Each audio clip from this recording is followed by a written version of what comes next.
जम्मू संभाग के राजौरी जिले में शौर्य चक्र से सम्मानित वीडीजी पुरुषोत्तम के घर पर आतंकियों ने हमला करने की कोशिश की, लेकिन पुलिस कर्मियों की मौजूदगी के कारण आतंकी भागने पर मजबूर हो गए और बाद में उन्होंने सेना की एक पोस्ट पर हमला किया।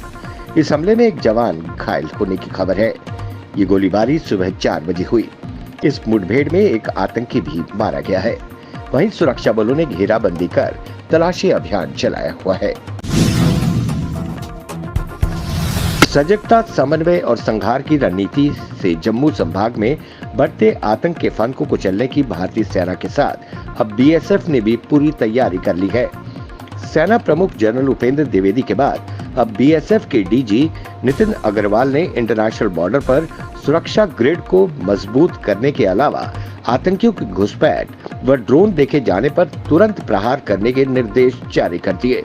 वहीं उन्होंने बीएसएफ को कड़ी सतर्कता से दुश्मन के षड्यंत्र को नाकाम करने को कहा है।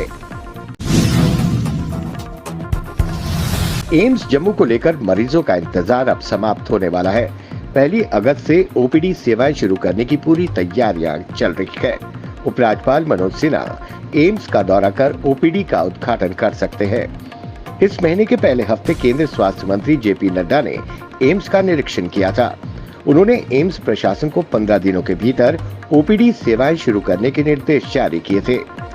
एम्स में कुल 50 विभाग हैं और इनमें से 20 सुपर स्पेशलिटी विभाग हैं। एम्स की ओपीडी शुरू होने से अब मरीजों को पीजीआई चंडीगढ़ और एम्स दिल्ली नहीं जाना पड़ेगा, बल्कि पंजाब और हिमाचल प्रदेश के भी मरीज एम्स जम्मू में जांच के लिए आएंगे। कारगिल विजय दिवस की 25वीं वर्षगांठ के अवसर पर आयोजित समारोह में प्रधानमंत्री नरेंद्र मोदी द्रास स्थित कारगिल युद्ध स्मारक पर 26 जुलाई को पहुंचेंगे। वो यहां भारत मां के वीर सपूत बलिदानियों को श्रद्धांजलि देंगे। प्रधानमंत्री मोदी के दौरे को लेकर उपराज्यपाल ब्रिगेडियर डॉक्टर बीडी मिश्रा ने एक उच्च स्तरीय बैठक की। अमेरिकी राष्ट्रपति जो बाइडेन ने राष्ट्रपति पद की दौड़ से बाहर होने का ऐलान कर दिया है।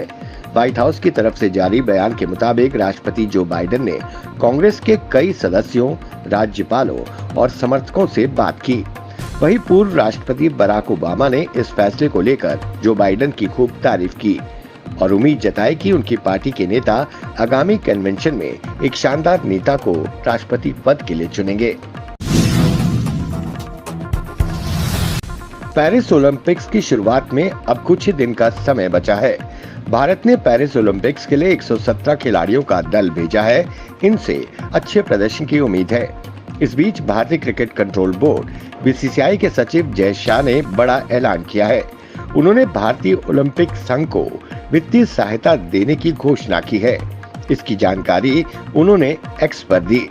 उन्होंने लिखा, मुझे ये घोषणा करते हुए गर्व हो रहा है कि बीसीसीआई 2024 पेरिस ओलंपिक्स में भारत का प्रतिनिधित्व करने वाले हमारे एथलीटों का समर्थन करेगा।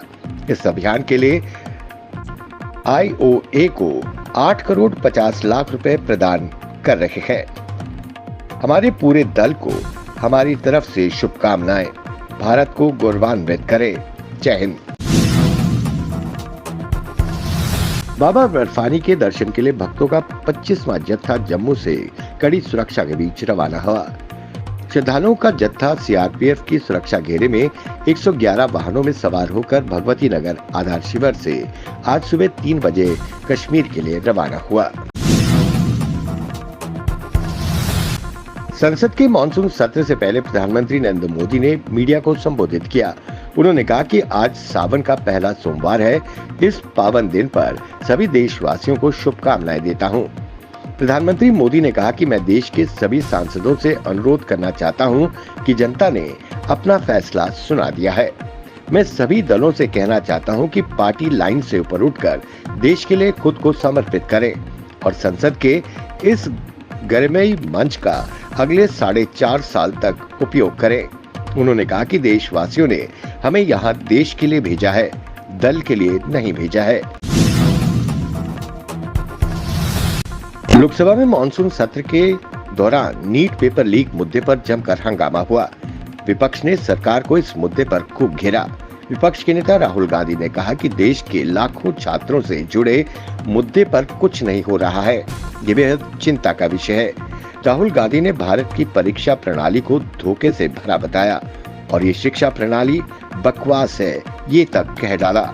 इस मामले में केंद्रीय शिक्षा मंत्री धर्मेंद्र प्रधान ने पलटवार किया कि देश की परीक्षा प्रणाली को बकवास कहने की विपक्ष के नेता को मैं निंदा करता हूं।